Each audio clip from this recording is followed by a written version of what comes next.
ఎప్పుడు గంజాయి అక్రమ రవాణాతో వార్తల్లో నిలిచే విశాఖలో కొకైన్ కలకలం రేగిన విషయం తెలిసిందే. బ్రెజిల్ నుంచి వచ్చిన ఓ కంటైనర్లో సుమారు 25,000 కిలోల డ్రై ఈస్ట్లో కొకైన్ కనిపించడం తీవ్ర సంచలనంగా మారింది. దీనిపై విశాఖ నగర పోలీస్ కమిషనర్ రవిశంకర్ మాట్లాడుతూ విశాఖలో డ్రగ్స్ పట్టుబడిందని, ఈ ఘటనపై సిబిఐ విచారణ చేపడుతోందన్నారు. విశాఖలో ప్రైవేట్ కంటైనర్ టెర్మినల్ తమ పరిధిలోనిది కాదన్నారు. అనుమానిత మాదక ద్రవ్యాలు కేసు పూర్తిగా సిబిఐ దర్యాప్తు చేస్తోందని రవిశంకర్ తెలిపారు. కస్టమ్స్ అధికారుల రిక్వెస్ట్ మీద విశాఖ పోలీస్ కమిషనరేట్ నుంచి డాగ్ స్క్వాడ్ బృందాన్ని పంపామన్నారు. తమ వల్ల సోదాలు ఆలస్యం జరిగాయనే వ్యాఖ్యలను ఖండిస్తున్నామన్నారు. వాళ్ళ టెక్నికాలిటీ కోసం అలా రాశారు తప్పితే ఇందులో వాస్తవం లేదని రవిశంకర్ వెల్లడించారు. అంతే తప్ప వారి సిబిఐ విధి నిర్వహణకు ఏ విధమైన అడ్డు తమ వల్ల కలగలేదన్నారు. విశాఖలో మాదక ద్రవ్యాల మీద ఉక్కుపాదం మోపుతున్నామన్నారు. ఇందులో ఏ రాజకీయ పరమైన కోణాలు లేవని, ఏదైనా నిర్ధారించుకున్న తర్వాతే మీడియా ప్రచురించాలని కోరుతున్నామని రవిశంకర్ తెలిపారు. లోకల్ అఫీషియల్స్ కావచ్చు, వాళ్ళు ఎప్పుడు రిక్వెస్ట్ చేస్తారు, మన నుంచి ఎలాంటి డిస్టెన్స్ ఇచ్చాం, వాళ్ళు లోకల్ కూడా కొంతమంది అటెండ్ అయ్యారు. సో వాళ్ళ సమక్షంలో ఇదంతా చేస్తామని they are mention in FIR also. So మన నుంచి ఎవరైనా అటెండ్ అయ్యారు అదర్ దాన్ రెవెన్యూ కానీ, బట్ గెట్ ద ఇన్ఫర్మేషన్. మన దగ్గర నుంచి వాళ్ళే కస్టమ్స్ ఎస్పీ, నేనే చెప్తున్నాను కదా, నా దగ్గర ఫోన్ కాల్ రికార్డ్ ఉంది కదా. So they have only called, వాళ్ళే ఫోన్ చేసి రిక్వెస్ట్ చేశారు. లేకపోతే మాకు తెలిసేదే కాదు, యాక్చువల్లీ అక్కడ మా పరిధి కూడా కాదు. ఎందుకంటే that is a private port, JN Bakshi owned private port కాబట్టి అక్కడ వెళ్ళేది కాదు, మా జ్యూరిస్డిక్షన్ కూడా కాదు అక్కడ, until unless they call. So అక్కడ కస్టమ్స్ సూపరింటెండెంట్ ఆఫీస్ ఉంది లెఫ్ట్ సైడ్లో as you enter in side.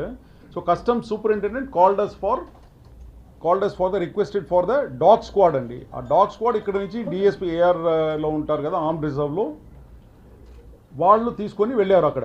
అక్కడ వెళ్ళిన తర్వాత వాళ్ళు దాన్ని ఉపయోగించి they try to sniff out whether అక్కడ డ్రగ్స్ ఉందా లేదా అని చెప్పేసి కంటైనర్ దగ్గరికి, అంతవరకే. కానీ దాని తర్వాత ఏమీ లేదు.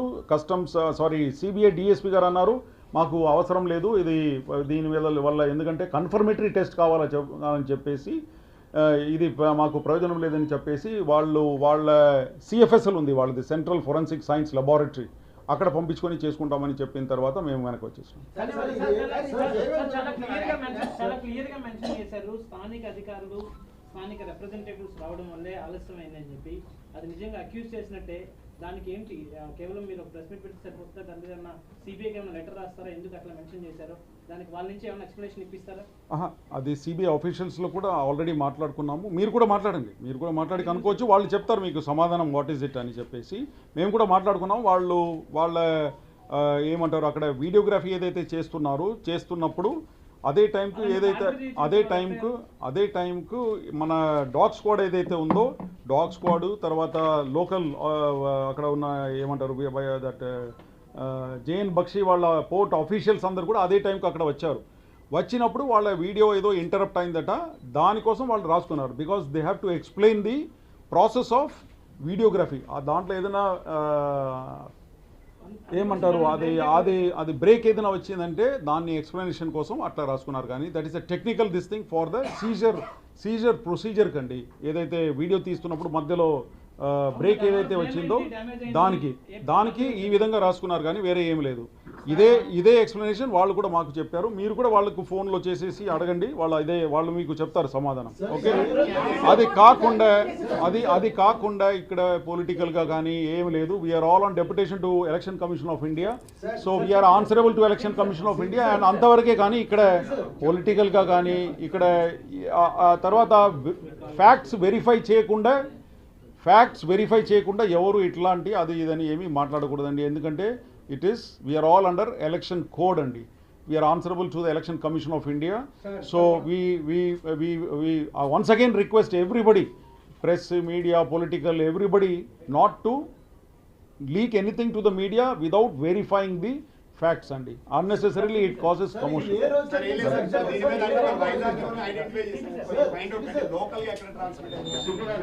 అది సిబిఐ అదంతా నేను ఇప్పుడు మాట్లాడకూడదు, because matter is under investigation కాబట్టి.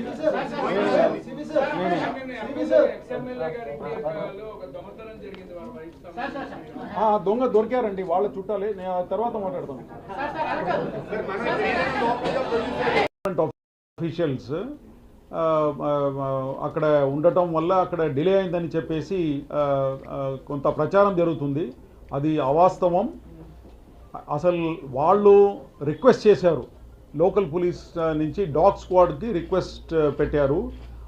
వాళ్ళు చేసిన రిక్వెస్ట్ మీద మా దగ్గర నుంచి డాగ్ స్క్వాడ్ పోర్ట్ ట్రస్ట్కు వెళ్ళటం జరిగింది. తర్వాత నేను కూడా అక్కడ వెళ్ళి అసలు ఏం జరిగిందని చెప్పేసి విషయాలు కనుక్కున్నాను.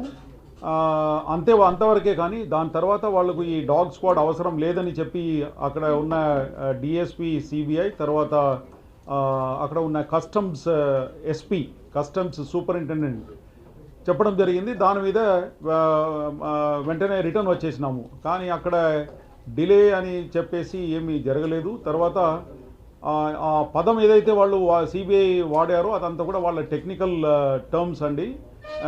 దాంట్లో మా గవర్నమెంట్ ఆఫీషియల్స్ ఫ్రమ్ వైజాగ్ ఎవరు ఇంటర్ఫేర్ కాలేదు.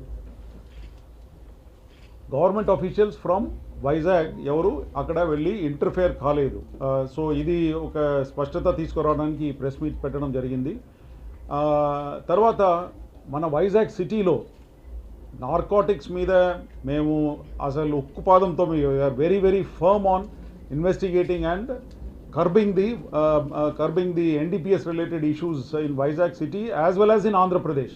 మీరు లాస్ట్ 5 years డేటా అంతా తీసుకుంటే మీకు తెలిసిపోతుంది.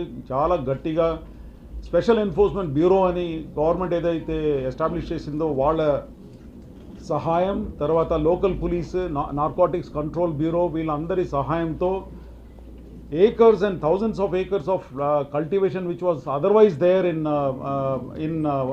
Andhra Pradesh area, in the ఏమంటారు agency area lo, all that has been cleared off. And satellite pictures have also been taken and